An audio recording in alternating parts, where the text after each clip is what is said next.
What is going on, guys? We are in the zone. This is episode 193 today. I'm here as always with Giancarlo Aulino, Chris Martelli here. And we're going to kick it off today with just both reviewing the pay-per-views that happened last weekend, Clash at the Castle and AEW All Out. We're going to start it, though, Aulino, with Clash at the Castle. It was a pretty damn good pay-per-view, if you ask me. I think it was probably, if not the best pay-per-view of the year, I'll say second best behind WrestleMania. Now, we saw a lot of really awesome moments, starting with going all the way to Gunther and Sheamus stealing the show. Matt Riddle, Seth Rollins was really good. We finally got a Dominic Mysterio heel turn. Out of all the moments that you saw on the Saturday, Aulino, which one was your favorite? It's got to be Gunther versus Sheamus. They delivered. I thought last week when we were doing this preview, I said this is going to be match of the weekend, and I think it was. Made a great case for it because these two, it was hard hitting. There were no flips, there were no dives, 10,000 super kicks, just beating the crap out of each other, and that crowd ate it all up. Sheamus was over like crazy when he came out. He got a nice pop, and then after the match, standing ovation for him. And I think it's well deserved. Like, he's a guy that he kind of gets underappreciated at times, and in terms of like how people look at his career. But I think this was nice that the crowd gave him that moment, and for his career, it's a nice moment for when he eventually retires because he's in his 40s now. So to have that moment now was a great appreciation for him. Yeah, to me, I agree with you exactly. I think that was the best part of Clash at the Castle for sure. I know me for sure. I did not really know what to expect. I know Sheamus puts on hard-hitting performances. Looking back at Walter, well, now Gunther, but Walter in NXT, his resume was just, he's going to slap the crap out of you. It's going to be a hard-hitting match, and that's exactly what we saw. We saw Gunther get his shots in, Sheamus get his shots in.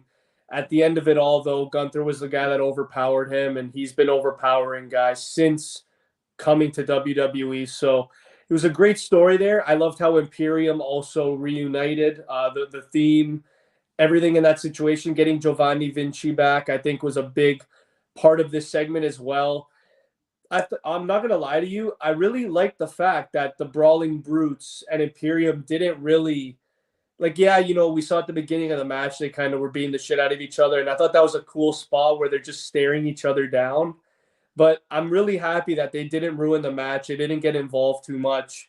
It was just the two main guys going at it for that title. And I'll say this to you, Aulino. Now that we saw a 5-star match between Gunther and Sheamus, what do you think this means moving forward for the Intercontinental title? Because I've said to you, I don't know how many times, this title deserves better. We talked about it last week. The Miz was probably the last time the title seemed legitimately relevant. With a 5-star match, man, for the IC title, what does this mean moving forward?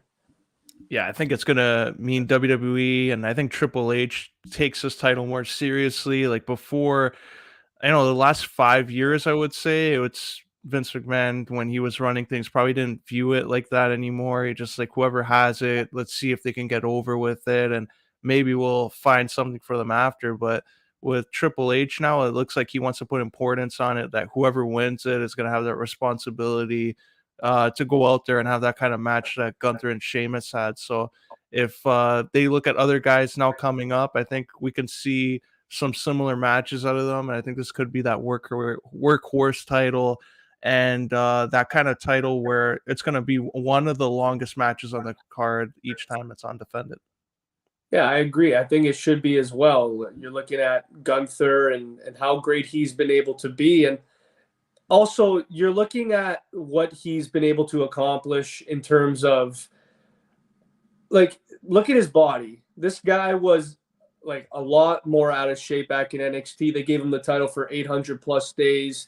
And all of a sudden, this guy loses the weight. He looks absolutely motivated. He's putting on classics as much as he can. And make no mistake about it, it says it right there. The Wrestling Observer giving it 5 stars. Absolutely. This was a match that definitely exceeded expectations. It built up Gunther's resume, I think, and legacy. Like, I think this was a guy coming into this match. A lot of fans, they obviously knew his body of work in NXT, but guess what, man? Sometimes that doesn't translate to the main event scene. Look at Ricochet. Look at so many names that have come up and unfortunately haven't had that success, even Finn Balor. So I think Gunther, they're doing it the right way with him. And you said it perfectly with Sheamus, long deserving standing ovation. He's been doing it for 12 plus years. To me, honestly, Aulino, first ballot Hall of Famer. He's headlining, he's done it all, but just an absolute, a great treat to see. And especially that being the second match on the card, that definitely set the tone. But moving on, man, I want to just talk about the Liv Morgan, Shayna Baszler singles match for the title. To me, that was a little bit of a surprise. We did say last week that maybe we would see Shayna Baszler win and squash her, but Liv Morgan, man, she put on her fighting boots and she actually had a pretty decent match. What did you think about this one? And do you think it hurt Shayna a bit? I'm actually surprised that Shayna didn't squash her and win the title, and we go through this whole baby face like chase for the title again for Liv Morgan. Like they actually gave her another legitimate win. Like she beat another one of Ronda Rousey's friends, and now Ronda Rousey could be tonight getting a title shot again. But if Liv Morgan starts picking up these W's over them like that, I think we're gonna be looking at her in a different way. Like, is this going to be a dominant reign for her where after she gets through with these two, maybe Charlotte comes back and she does the same to Charlotte and they just feed up the top stars to her and just make her that attraction for the women's roster? It would be interesting.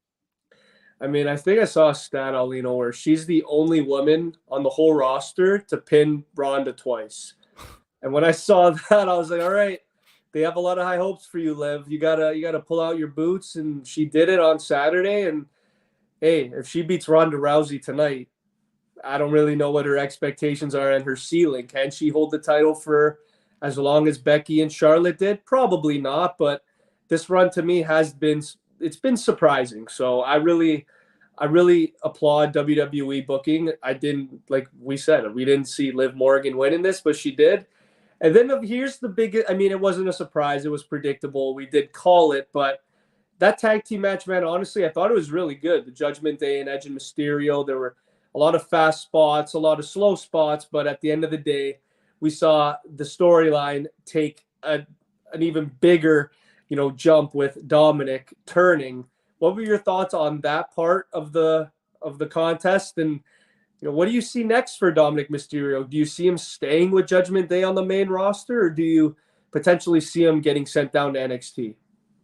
Yeah, I think either Ray or Dominic, one of those two had to turn just because I think the story played out. It was a nice moment when he came in, but they do need to do something with Dominic just to get him over on the main roster the way they want to. And I think what they did, I know I would have loved Ray to turn, but Dominic turning, I think, is the best move for his career because now it's going to give him a new character. Some fans didn't like him to begin with, and now it just gives them even more of an excuse to boo him. But this whole thing with Judgment Day, I just don't know if that was a right fit.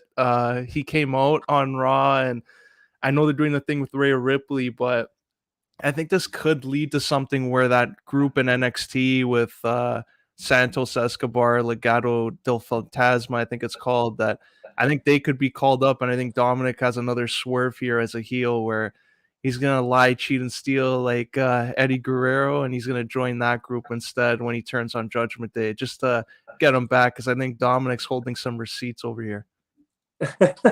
I like that. Are they ready to be called up? I think they are because they had like some angle there where he would have to leave NXT because he lost to Tony D. But if they want to bring up the whole faction, I think it would be a lot better because it adds to his presentation. When he was just on NXT alone, I think maybe he could have gone up, but it's like one of those guys like Gunther too. He has a whole group. It just adds to the whole presentation and probably a lot more of a positive going forward. Well, man, that swerve would be legendary. This guy turning on two factions. That'd be unbelievable for Dominic. But we got to move on. We saw the animosity building between Riddle and Rollins, man, and the match did not disappoint. I thought at times Riddle was going to win, and at times I thought Seth was going to win. And they kept you on the edge of your seat. I loved when Rollins did the Randy Orton DDT. That was absolutely phenomenal. And he even hinted, I don't know if you saw it during the match, he hinted at doing the punt, which I thought was like one of the better spots of the of the show and of the match. So, what did you think of this match? Did you think the right guy had to win? Did you think the right guy won here? And do you think this feud is done? Because I don't think so. Yeah, I think the right guy won. I think Seth needed the win just a little bit more. Matt Riddle's been on a tear on Raw, and he's been coming up in some of his feuds, getting the win and having great matches. But I think this one elevated him more because Seth is a guy that everyone looks at as he's going to have those show stealing matches. So world champ guy like Seth Rollins, who's been in the main event and hasn't had a world title in a while, beats a guy like Matt Riddle. I think it helps him. And maybe if Randy Orton comes back, they can do Seth versus Randy, or they can even put Seth Rollins in the mix there for like a. I don't know if Bobby Lashley wants to defend it against him or if that's the plan, but if Roman's still both champions and Raw doesn't have a world title, I think they have to do something there where Seth and Bobby Lashley are going at it. That would be pretty good, man. Honestly, I'd be intrigued with that. And you think Riddle and Randy Orton is still going to be slated for WrestleMania, or do you think Riddle's going to maybe surprise the world and maybe be one of Roman Reigns' contenders at some point?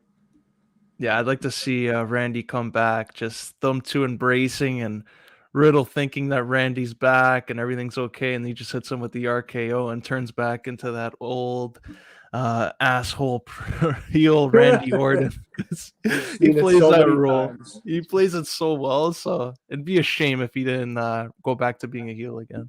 Yeah, we need to see that Randy Orton one more time. And of course, then we had the main event, man. I know you predicted that maybe Drew would get the win and Theory would cash in.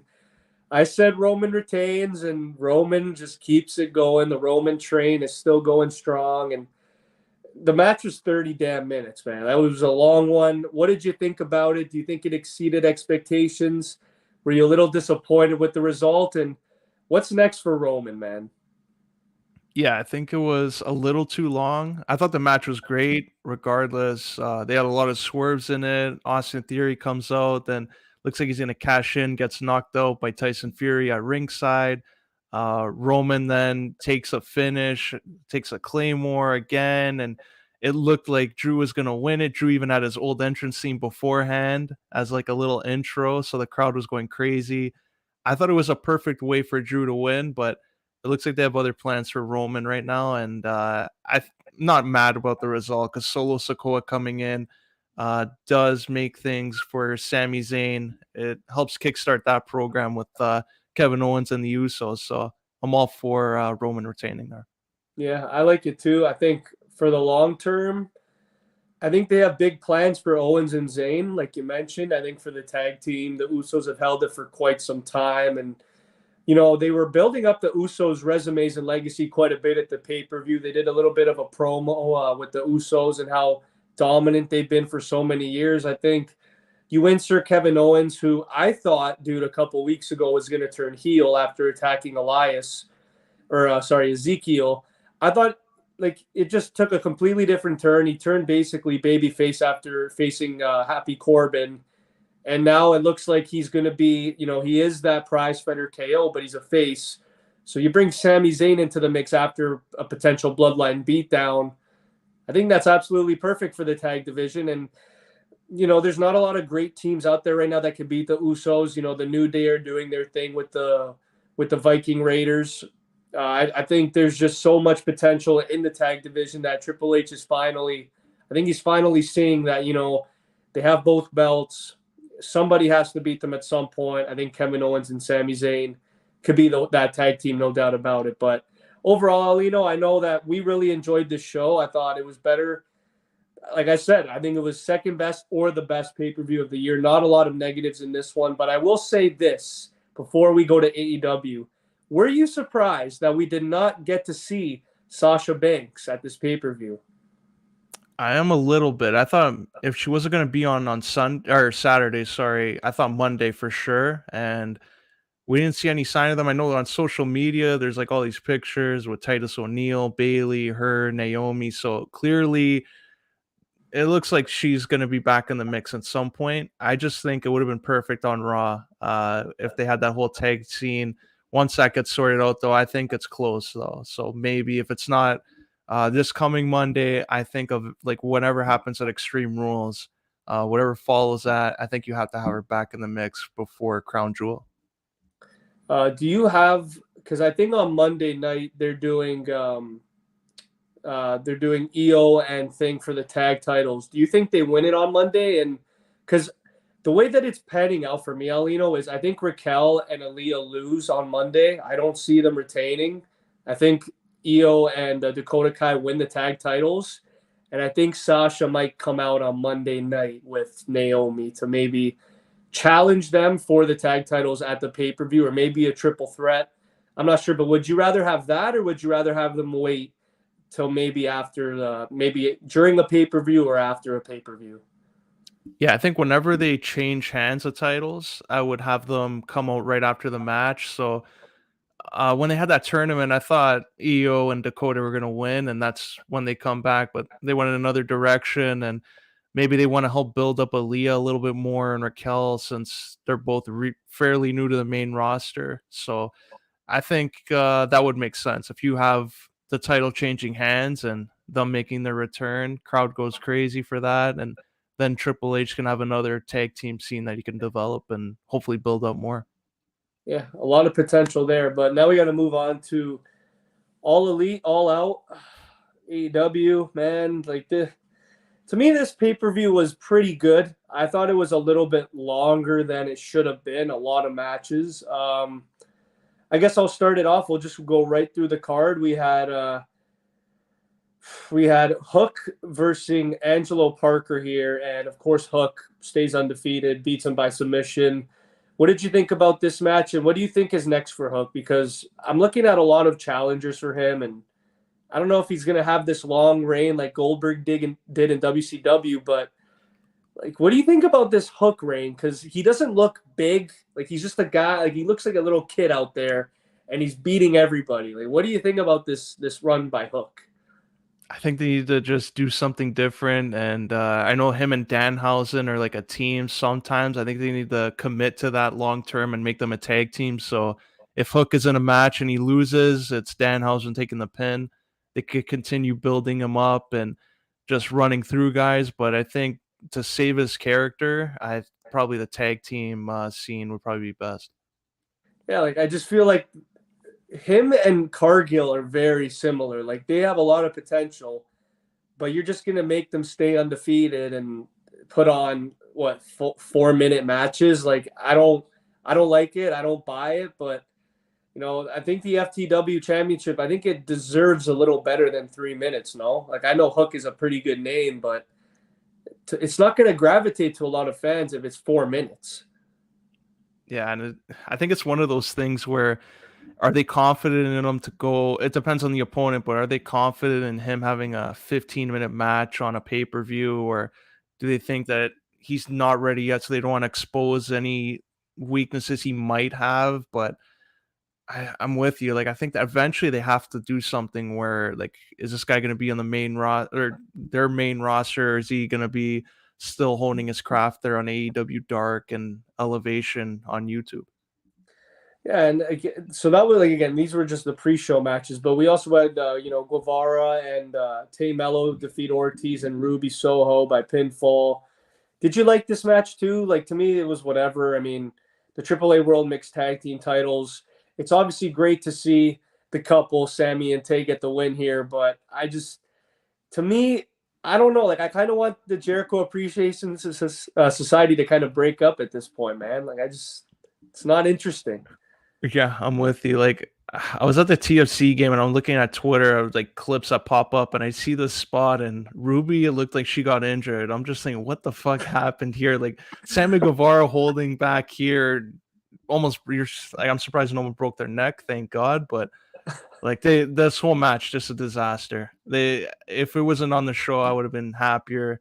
This whole mixed tag thing. If someone's gonna get hurt like that, they gotta just reevaluate what titles they put on and the kind of matches and who's in them. And dude, for me, the most disappointing thing, arguably of all the whole All Out pay per view, is like you're telling me you're not gonna have Pac and Kip Sabian on the Oh show. shit, Like yeah. dude, it was on the pre-show and it was like a solid 13-minute match. And I'm looking at that and I'm like, this motherfucker.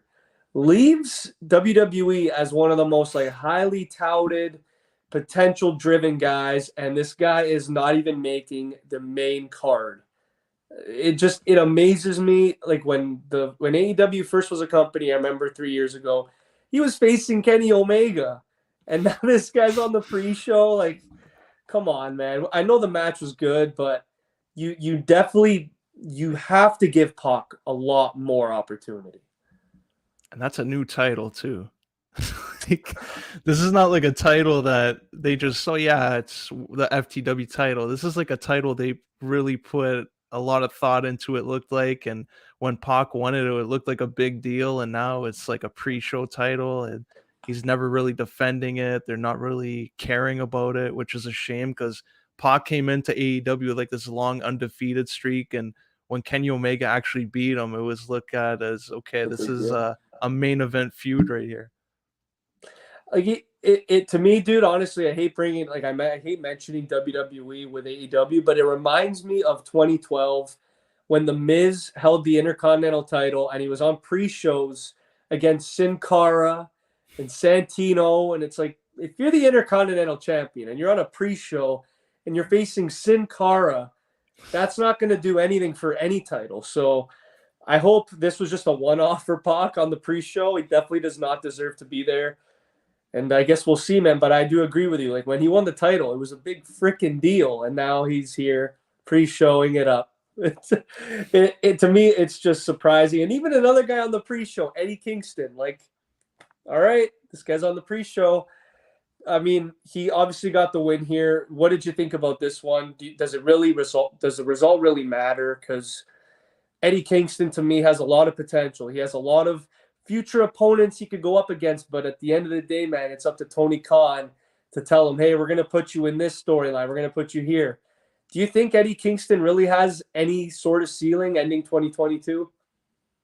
I think if they give him the right type of feud, like he was feuding with Jericho and the whole Jericho Appreciation Society with Moxley, like he had a lot of big time feuds and they haven't really gone anywhere. He's back on the pre-show now. Like I think that's a shame. If they're gonna use him like that, put him somewhere meaningful on the card or have him be a run-in and do something with them. But I think that was disappointing, just how they just put him on the pre-show. Yeah, I agree, man. And that's it for the pre-show. And now we go to the main card, and we started obviously with the casino ladder match, and we saw the Joker. Just first of all, Stockley Hathaway is a beauty. Comes out, takes the mask off, takes the chip, and he's like, okay, that's it. And then you see the Joker come out, gives it to him, and they walk off. Now, before that happened, what did you think initially of it as a ladder match? Were you happy with it? Did you like the spots?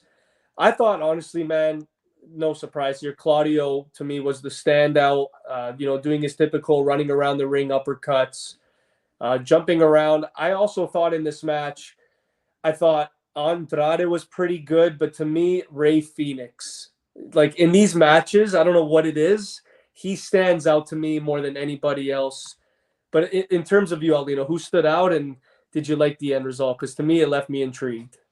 Yeah, the end result was perfect. No reveal of who it was. The mask is on. A lot of people saying, like, thinking of who it could be. So it gives speculation throughout the whole show. People go on Twitter, and after that, All Out ends up trending. So that's probably the best way to go about with that. And Ray Phoenix, I'm with you there. Just whenever it's this kind of match, he does a lot of crazy shit. So as long as he didn't get injured, thankfully, him, Andrade looked good.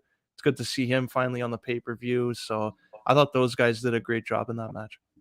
Yeah, man, that pile driver spot with Andrade on the ladder. I hope he didn't break his neck.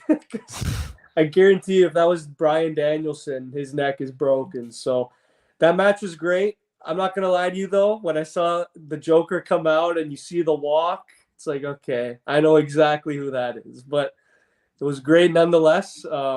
Great ending to that match for sure, and it was a great opener. But then we had obviously the World Trios Championship. I'll call this match, Aulino, the spot fest of the night. I mean, the Elite taking on Hangman Adam Page in the Dark Order. I thought Adam Page looked fantastic in this match, arguably the best out of everyone in it. If you think about it, man, the Dark Order, they had their spots, but to me, Paige just he outshined everybody. Kenny Omega looking closer to 100%. I won't say 100% yet, but what were your thoughts on this match? I could count about 55 super kicks in it.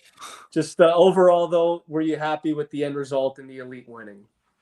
Yeah, it was a fun little match. I'd like to see Kenny back on pay-per-view, so that was a positive sign. But I think when they were going through this tournament, it would have made a lot more sense if Will Ospreay and his team were Yeah. in the final and they did this Hangman Page and Dark Order versus the Elite on Dynamite. I think it would have helped them more. And for the fans tuning in on pay-per-view, you could have built it up more. It's like Kenny Omega, Will Ospreay in the same ring. Could have got more out of it, and would have been meaningful for a final for a title. Do you see, like, I'm looking back at the way they built the tournament and you look at the teams, and I don't know if they should have gone with the Elite winning it, honestly. Like, you're looking at the Young Bucks and Kenny, one of the guys, like, these are the guys that basically started it all, obviously with Cody Rhodes, but I don't know if they really should have went with Kenny and the Young Bucks winning this. I think it would have been a lot more surprising, a lot more intriguing if Hangman and the Dark Order did end up winning this, if not Will Ospreay's team. I agree with you there. But I just thought this match could have been a lot better technically. It was just spot fest after spot fest, finisher after finisher. Even the end result to me was whatever. You know, he does his own finisher to his teammate, and then Kenny just throws him aside and pins him. So to me, it did the job. Obviously, with these six guys in the ring, it was bound to be fun. But in terms of an actual title match, I was a little bit disappointed. But gonna move on. This to me was a very disappointing title defense. AEW the TBS title. We did say last week that maybe Cargill squashes. Maybe she squashes Athena here. I said to you, I thought it would be a little more of a match, and you know, Athena came out. She got a couple spots in. Obviously, we could tell Aulino that the chemistry was not there between the two, but I liked the promo. I liked Cargill's entrance, you know, tributing the She-Hulk. I thought that was a pretty cool moment there, but, you know, again, there it is. She's undefeated. What did you think about this? And who's going to be the woman, dude, to take it away from Cargill? Yeah, they're backing themselves in a corner week by week with this. They have to have a plan in mind because eventually, even if she loses, if it's the wrong opponent to do it, they're gonna put themselves in a similar situation that Goldberg was in, where yeah, it's Kevin Nash, but how did he do it with a taser? And the whole outcome has to be something that protects everyone involved there and their character. So unless they're building up Jamie Hayter more in this whole situation, because she comes up short there with Tony Storm, that's probably the more believable if there's going to be somebody to take the title off her. Yeah, I was even gonna maybe say, like, would you maybe go with Hikaru Shida, like, to maybe beat Cargill? Like, she to me is a pretty cool babyface story. Like, a lot of people like her a lot, and I think if there's one woman that can maybe do it in terms of babyface versus heel, I think Shida would probably be the best option. But you said it perfectly there. I think now with Tony Storm winning the title, um, I thought Britt Baker and Hayter in that match were fantastic. But you know, I don't know if Tony Storm was the right one to win. I agree with you. I think Jamie Hayter maybe should have won this, and maybe down the line, Aulino, you do maybe the TBS title taking on the AEW women's title, and maybe winner take all. Because to me, man, I don't think you should have two women's titles, but that's just me. I think that would have been absolutely incredible with Cargill versus maybe Hayter down the line. What do you think about that? That'd be That'd be something. good. And I Yeah. get what the like two titles, maybe they're trying to use one as like a television title type of thing, but I think they should actually look at taking that title away and putting tag team titles instead, because there's so many women's factions that they have there. And if you put them all together, you probably can have a better tag team title scene than a secondary singles title if they want to go that route with TBS. Yeah, and it even brings back, Aulino, the first ever press conference they had saying, "Yeah, we're gonna prioritize tag team wrestling," and yeah, you know they've done it, but not to the extent of which I believe they would. I mean, they have the trios titles now. They do have the tag team titles for the men, but yeah, I agree. I think they need to integrate the women's tag team championships at some point. We've seen it in WWE. It's becoming a little more. It's getting a lot more traction now, as you know when they first came up. it died what, like after the Iconics won it, it died. So, but it's coming back slowly. But I do agree. I think they need to integrate an AEW tag team women's title at some point down the line. But of course, now we got to move on, dude. To me, I thought this was absolutely unbelievable. The six-man tag team match. You had Wardlow and FTR taking on Jay Lethal and the Motor City Machine Guns. Motor City Machine Guns, man, you said it last week. They're a team that's up and coming. Jay Lethal, I thought, looked terrible in this match. They did him dirty here, but Wardlow looked like a monster. FTR doing their typical unbelievable technical tag team wrestling. You think the right team won here? And what do you think is next for Wardlow? Because, man, he put on a hell of a dominating performance here. Yeah, Wardlow continues to look strong there. FTR, this is another example. They're putting more of a priority on the Ring of Honor tag team titles than it seems like their own tag titles. So They are, yeah. at some point, like FTR is going to have to take the AEW tag titles because they're so over right now, and all their matches they've been in, they're so good. So I would like to see that down the line. FTR going after the AEW tag titles. Not the Young Bucks don't hold it, and they can probably do something different there. But Wardlow, I think, had to be a big standout just because like his title reign right now, it's only going to go through so many guys, kind of like Jade Cargill. So if he's not elevated after this, it's going to be a weird situation. So I maybe Jake Hager faces him now that he re-signed and looks more committed to AEW. And I don't know what his fighting situation is. If he doesn't want to do that anymore, I think AEW would benefit from that. Yeah, I was just saying maybe if not Hager, maybe go with Miro versus Wardlow. I think that'd be a freaking train wreck. That'd be unbelievable. Two big bodies going at it there. But then, of course, Aulino, this was probably the most disappointing match of the whole wrestling weekend. Your boy Ricky Starks just getting squashed by Powerhouse Hobbs. Take us through that match, Aulino. How disappointed were you? And because to me, I was stunned. Yeah, it was kind of quick too. So hopefully Starks isn't like they're protecting another injury that they have because looks like all the guys on their roster seem to be getting injured by the week. But yeah, Ricky Starks, his presentation, everything's great. Crowd loves him. He's over. And then Powerhouse Hobbs beats him like the way he did. I think it helps Powerhouse Hobbs because he beats a guy like that. But maybe he's another one that can go after Wardlow. Powerhouse Hobbs versus him one on one, Holy, yeah. especially now that he's a lot more over than when he came in. Like he's not as viewed more as like a rookie type of guy. Like he's more established and he's more comfortable, I think, as a heel now. Ever since he turned on Cody, it looked like Taz being in his corner really helped him. So he's another guy I would put in that title scene. Yeah, I was gonna say if there's anything that you can benefit from this match, I mean, Ricky Starks gets a little bit more sympathy, gets over as a face a little bit more. I know a lot of fans are going to be questioning why he got squashed in 5 minutes, but then you look at Powerhouse Hobbs, you said it best. He's a dominating big time heel right now, and that's a huge win. And if he could, elevate his heel run, go up against Wardlow, maybe be successful in winning the title and keep moving forward because he does have potential, man. His first CM Punk's first feud was against him, and that's a big sign. Or I don't know if it was his first or second feud, but he went up against CM Punk, so he's got a lot of potential. And Taz basically grooming him to be this better heel has only benefited him. So I'm really happy that again both these guys, even though the match was a little disappointing, I think long-term narrative, I think they're both going to be just fine. But then, of course, we had, to me, match of the night, Swerve in Our Glory taking on the Acclaim for the AEW tag team titles. We saw before the match, it looked like Swerve was maybe going to turn heel here. They had a little more heel heat than the Acclaimed. We all know that the Chicago crowd is pro heels all the time, but the Acclaimed here, man, they got a lot of pops, especially on the near falls. I just, like, to me, Billy Gunn being there was just the cherry on top.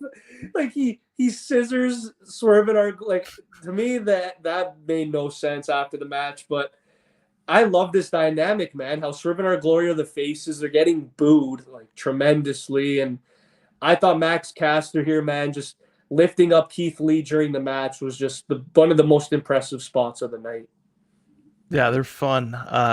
especially when Yeah. their music hits, like, the crowd knows what's gonna happen, and even JR on commentary gets in on it when Max Caster says listen, and Jim Ross, gotta love him, plays along, just adds on to the whole like entrance. And I think Swerve now, like, even after during their press conferencing, he showed signs of being more and more of a heel, like he was going in that direction. And on Dynamite, he really went in that direction. So I'm interested to see how this is gonna go. Him and Keith Lee, I think maybe a split's gonna happen here, and that's how the Acclaim end up winning the titles. And this is probably the best for everyone involved. You can have the Acclaim, who's the most over team, and you can have Swerve and Keith Lee, who are better off as singles guys going at it. Exactly, man. It only benefits everybody. And I know the fans were disappointed to see the Swerve in Our Glory win, but I think the long run, this is going to be a tremendous feud and a tremendous end result. I think it's just going to make for better television. So to me, it was easily match of the night. Gave it 23 minutes, and they didn't disappoint. A lot of near falls. But then, of course, we already talked about it, but we had the four-way match for the interim AEW women's title. I'll just quickly ask you, Aulino, how over is Sheeta? And man, like, there were so many times in this match I thought Britt Baker was winning it. Yeah, I'm with you. I thought that's what they were gonna do, especially like they need an interim champ, and I guess like Britt Baker's been champ before, and it would just add on to being a heel. So I thought she was gonna win that the longer the match went on, but they went with Tony Storm, who was that original idea. Her and Thunder Rosa were supposed to wrestle each other, and Thunder Rosa, for I guess getting injured, they went with this plan, and they still give her the title. So I just think that they're gonna go in that direction. If she wins an interim title, I think that means she's going to take the title off Thunder Rosa, and it's inevitable. So I'm not going to really, I don't know if it'll look forward to that. It just depends what they do with the whole lead up and build up to that match, and how long it's going to even last at that point. I even said to Collab during the match, I'm like, watch, it's Hayter and Britt Baker in the ring, and Tony Storm's in the corner. She's gonna pull her best John Cena impression here. She's gonna beat the odds, and that's exactly what happened. So I'm happy for Tony Storm getting the title, but I just really wanted to see Hayter or Baker win it. I think that would have been a little bit better, a little more fun for me. But seeing Tony Storm do it, especially after how her run went in WWE, I think it's only well deserving for her. But then to me, dude, this was the comedy segment of the whole night. You have freaking Jungle Boy's mom and sister ringside, and Luchasaurus pulls the triple turn. He turns one week, the next week, and then he's back. He beats the shit out of Jungle Boy on the way to the ring, and you just see Christian smiling, and to me, man, like blowing a kiss to Jungle Boy's mom. Like, this to me was the perfect opportunity. Like, again, you said it perfectly. Christian Cage is now injured for 9 months. Obviously, there was something wrong with him here. I just thought this was a perfect way to go about it. I know a lot of people wanted to see what Jungle Boy can do in a meaningful singles program with Christian, but I guess they have to wait. But what were your thoughts on this whole segment? It was only 20 seconds, but to me, it was perfect. Yeah, I know people like didn't like the match how it was short, but I love it. Christian is such an asshole as a heel. I fucking love it. He comes out just teasing everybody. And then even Jungle Boy's family at ringside, this guy just doesn't care. And then Luchasaurus comes out. This is probably the best way to protect everybody, because now Jungle Boy gets more sympathy as a baby face because of what Luchasaurus did to him again, and what Christian has been doing to his family. And then brings up his dad, and then brings like, I think it just helps Jungle Boy. And we even saw in his promo on Wednesday how he said like eventually when Christian comes back, he's going to go after him, and that he made Luchasaurus his career. So I think this is a perfect thing for everybody. Like, Jungle Boy is going to become a bigger baby face, and Luchasaurus gets to be a big heel. And Christian, when he comes back, he's got a big feud already. So I think even now Christian injured, I think he could come back and be in Luchasaurus's corner and still cut his promo. So everyone's going to benefit out of this one. Yeah, it's going to be incredible, man. Just to see Christian maybe in like a sling, still ripping them apart. It's just going to be absolutely phenomenal. But then, of course, we had the two ex-WWE legends here. We had Jericho taking on Bryan Danielson. Garcia was involved quite a bit here. I mean, look at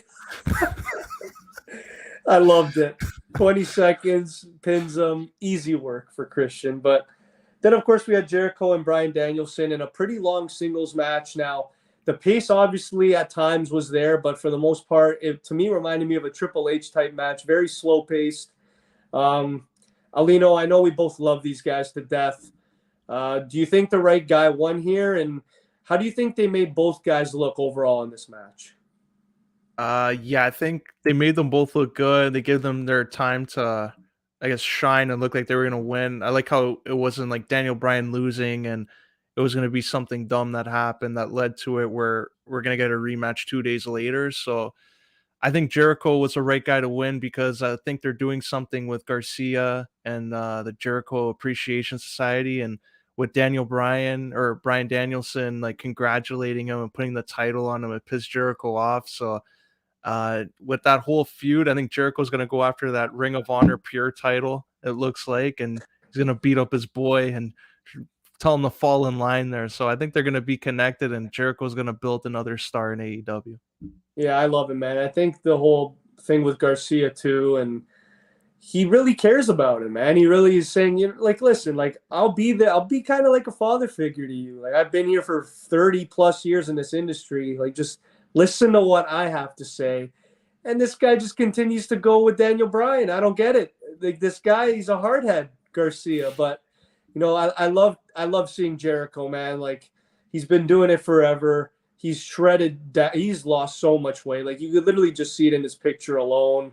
I love how they call him the lion tamer Chris Jericho now. It's just awesome. But Alino, I'll ask you this: like, if you had to guess who this feud benefits more in the long run, who would you say? Because I don't know, man. Like, as crazy as it sounds, Brian is younger, but I think Jericho might benefit a little more here. I think they have a little more direction with him than Brian Danielson at the moment. Yeah, I agree. I think Jericho, like that whole Jericho Appreciation Society, like when it started, I thought they're just throwing another group of guys together and kind of like the inner circle. They threw Santana, Ortiz, Sammy Guevara, and Jake Hager with them, and didn't really make sense at first, but he made it work. And I think they're doing something similar now, but these guys are all younger and for the most part not really as proven as the other guys were. So I think he has made it work for the time being, but eventually I think they have to make a star out of like Garcia and they're doing it now. And I think Danielson losing was probably just a way to help Jericho be even more of a dominating guy. So like that when Garcia does beat him, it becomes a bigger deal. Yeah, I like that too. And Alina, do you think Tony Khan really cares about age and like how you perform? Because I'm looking at Punk is he's the champion. Moxie's a little bit older. Sting is still going. Like, when does it get to a point where you think Tony Khan sits down with those type of guys and says, "You got to start putting people over here"? So, I mean, I'm curious with Brian Danielson and Jericho whenever they get to that point because right now, man, they're still dominating faces on AEW weekly. Yeah, I think with Jericho, it helps that like he did put guys like Orange Cassidy help there, but like with Danielson, I think they want him to be lurking in that main event scene just in case like you want to do like Danielson versus Omega again, or even Adam Cole when he comes back, they can do that. So I think he's going to still look strong, but I think against guys like Jericho, they might sacrifice a win here or there just to make sure Jericho is still in that scene where a young guy beats him and it's like the biggest deal, like bigger than winning a world title for them. Yeah, I agree. And we have two more matches to go through quickly. What did you think about the House of Black versus Miro, Darby, and Sting? I know Miro looking like that. I thought he was going to be a baby face, and then of course he doesn't want to tag out, and you see the obviously the dysfunction between Miro and Darby. And what did you think of this match overall? Because man, to me, I think it could have gone a lot better. As we do know, Malachi Black, he wanted his release from the company, and then all you see him take the pinfall. Like, is this just getting bad to worse for Malachi Black and Tony Khan at this point? Yeah, like I think that was unfortunate too. Like all these reports come out that he wanted to get released and they declined it, and it looks like this match was just a way to okay, this is your way of The punishment. honoring. Yeah, like we're gonna do this, and then you can leave under like whatever condition they offered him and accepted. So it was unfortunate, and I think the match quality kind of went down because of that. And I think with Miro now kind of teasing that he's going to be a heel is their way of making sure that if we're losing a guy like Malachi Black as a heel, we can fall back on Miro to be that heel and step in that role. So it's going to be interesting with House of Black, though. Like, who's going to really lead there? Is Buddy going to lead, or are they going to make Miro join the group and lead? I think they had an opportunity there with Sting, but they didn't do it. Yeah, I agree, man. I said to you, I think Sting could be the guy to lead it, but we saw Sting just inadvertently beat all of them. So, I mean, we'll see. I think Miro or Sting could be a good option. There's still a lot of time for one of them to turn on Darby and just go walk up to Brody King and Buddy Matthews and say, yeah, like I'm your leader now. So a lot of intriguing options there, but I just thought the match just fell flat. But then, of course, we had the main event, man, for the AEW World Title. We saw Moxley just squash Punk a couple weeks before, and it's in Chicago here. CM Punk does end up getting the win. I thought the match was a lot better than I anticipated, but dude, it wasn't all pro Punk, the audience. I heard a lot of Moxley fans out there. Do you think it was the right decision to have CM Punk win this, or do you think they should have maybe gone with the swerve and have Moxley retain here?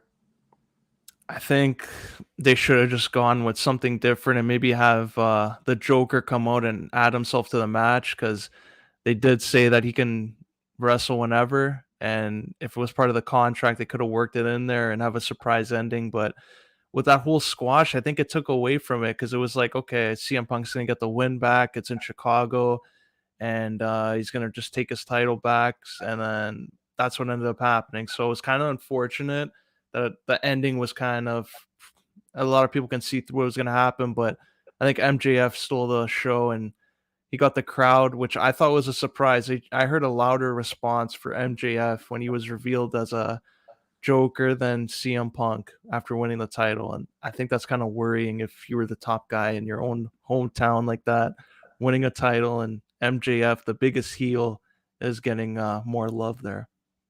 I just think I don't know if it's concerning. I just think it was the way that it was done, man. He hasn't been on TV for a long time, and we know the crowd in Chicago. They're always pro heel, like they're always buzzing around the Twitter sphere and looking at any rumors. But they did a good job, man, with MJF. Obviously, there's always going to be that predictability or that speculation, but you see, like, just I love the ending, how the lights went out, and then you hear the voicemail and then he just comes out and it's like, okay, like you see the scarf on the jumbotron and that's it. The crowd absolutely went ballistic, and he comes out and it looks like we're gonna get this MJF CM Punk feud down the line, and then just bad stuff happens after the show. And I got to quickly talk about that. And it's unfortunate, man. This is a company where you look at a lot of professionals, and if they are professionals, I guess in this instance they weren't.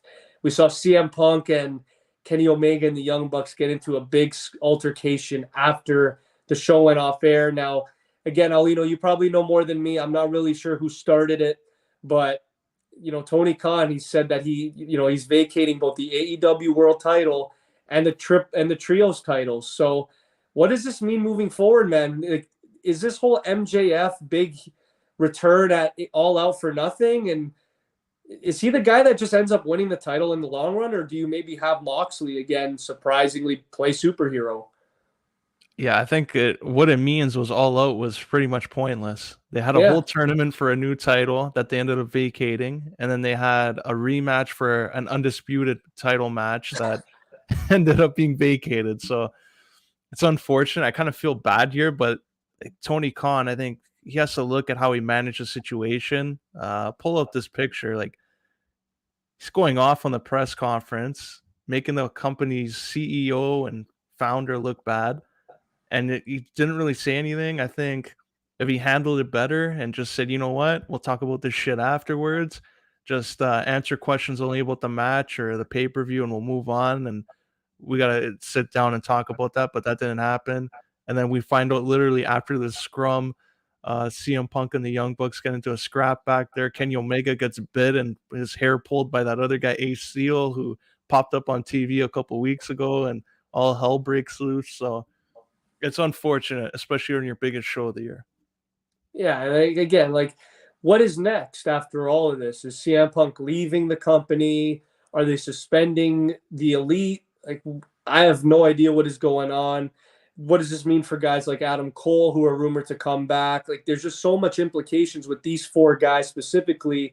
You build a promotion with the Elite, and these are the guys that, dude, they were there the first press conference. These are the guys that you're looking at to lead the way, and I don't know if it's CM Punk and his ego that started it. I don't know if the Young Bucks and Kenny Omega just believe that it's their company, so they had to take matters into their own hands. But at the end of the day, I agree with you. Tony Khan had to, I think he should have dealt with this a little bit better. Maybe, like, I don't want to just bluntly say he doesn't have the balls to run it, but you got to be a little bit more blunt. You have to take more of that authoritative approach.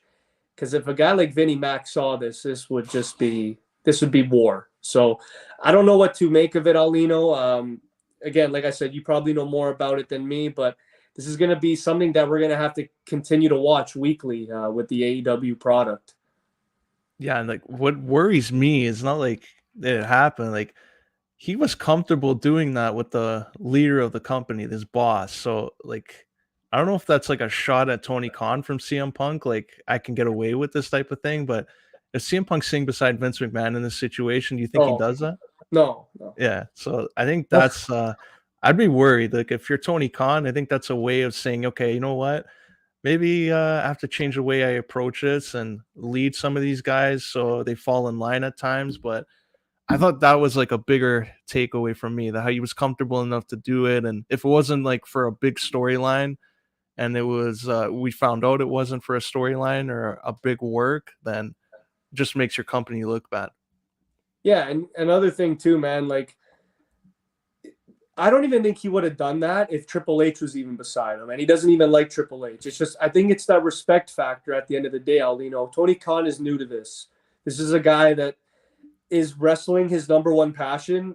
I don't even think it is. So, like, this is a guy in CM Punk who you're looking at his passion for wrestling. It's kind of gone downhill since 2014. Let's be honest.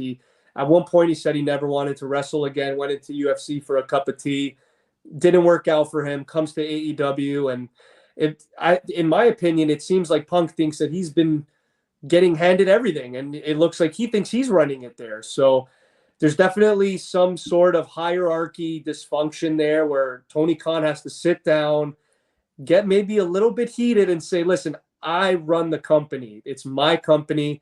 Yes, I haven't been in charge of wrestling promotions for 45 years like Vince McMahon, but I'm trying my best to, make something out of this product. And if you can't be there with me, then the door's right there. And again, like you said, like Punk brings the money, but in terms of the respect, I don't know if he respects a lot of those guys backstage.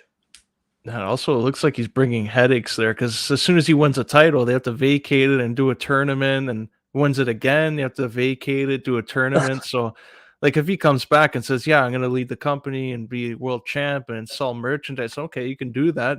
It's just not going to be as world champion. So, can be in all those big feuds and run out your contract. If he doesn't like it, he can just say WWE's right there. You can go back if you want and call his bluff. So, I think it's just going to come down to what they do when everybody is healthy and comes off whatever suspension they're on. And dude, I can't believe I'm saying this. I'm not a big Moxley guy, but I feel bad for him. Like, the guy has actually put in his due diligence. Remember, he had that big tricep injury in WWE, comes back, absolutely motivated, goes to AEW, has a hell of a record, and all of a sudden you're in the main event scene with Punk, and it's just not working out. Like, this is a guy where, how many title defenses has he been successful at? I want to say like 5. Like, he's held the title for a bit. Again, in terms of the respect, I think Moxley has it in the locker room. I don't think a lot of guys question his ability, question his character build, like none of that. So for a guy like Moxley to be in this situation where every title defense is meaningless, I feel bad for the guy. Like, he's trying to build a resume here. When you're being compared to Roman Reigns and Seth Rollins, man, like, unfortunately, Moxley is not on that level, but he's trying. So at the end of the day, the stuff that's been going on, specifically for Moxley, I hope this feud with MJF really puts him back on that consistent main event type of situation. But I want to end this pod, Aulino. We went to Monday Night Raw. We saw Braun Strowman come back, and he took out the whole tag division. So, is this a burial of the tag division, or do you think they're just trying to build up Braun Strowman again to that main event caliber situation?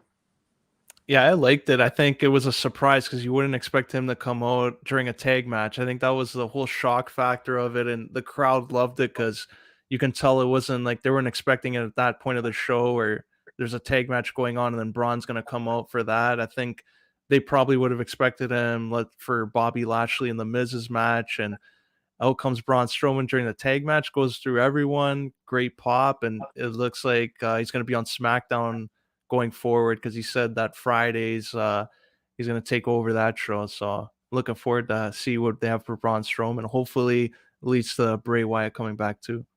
I love that, man. Like I said, you either do the Wyatt family reunion or call me crazy, man. Do you think they can maybe go immediately Braun Strowman, Roman Reigns? Yeah, I can see that. Might as well. Like I know he won it off like when they had the Braun and Bray feud and Roman came back, like they can easily go back into that program because so much time has passed where you can build up Strowman as saying like he's even better now because he had time away from WWE. So I think they could do that and it would be like something where it could help even guys like Solo Sikoa and the Usos if they go into that program. And I'll ask one last question, Alina, because you said he's going to be on SmackDown now, like for the foreseeable future. With a guy like Karrion Kross, who's there, Austin Theory in the mix, do you see Braun Strowman being a babyface for the long term, or do you see him eventually maybe turning heel? Because regardless, man, this guy, I hope, since his release, he's had more of like a charismatic change because I think in order for him to succeed at that main event level, we've seen it with the likes of Roman Reigns, we've seen it with Drew McIntyre. You got to be a little bit better on the mic. Do you think Braun Strowman would benefit more as a badass face, or do you think he would be more of that badass heel where he still talks his shit? I think if he had a manager, like it might help him more as a heel. But right now, I think a face he can work against Karrion Kross. I think that would be a good feud. Or they can always go back to him versus Drew. Those guys work well together. So I think there's still feuds there. Like if he doesn't go for Roman right away, you can do something with Cross for a bit and build him back up. But I think Braun right now returning to SmackDown is probably the best brand for him. Absolutely, man. I think WWE is intriguing right now. We really don't know what to make of a couple of these names that are returning, and and whenever Bray Wyatt comes back, I think that's just only going to make WWE even more must see at the moment. So, with that being said, this is episode 193. We went over Clash at the Castle, hell of a pay per view, all out with MJF returning, and then of course the fallout of AEW and Braun Strowman coming back. So that was discussed all on this episode. This is Giancarlo Aulino, Chris Martelli signing off.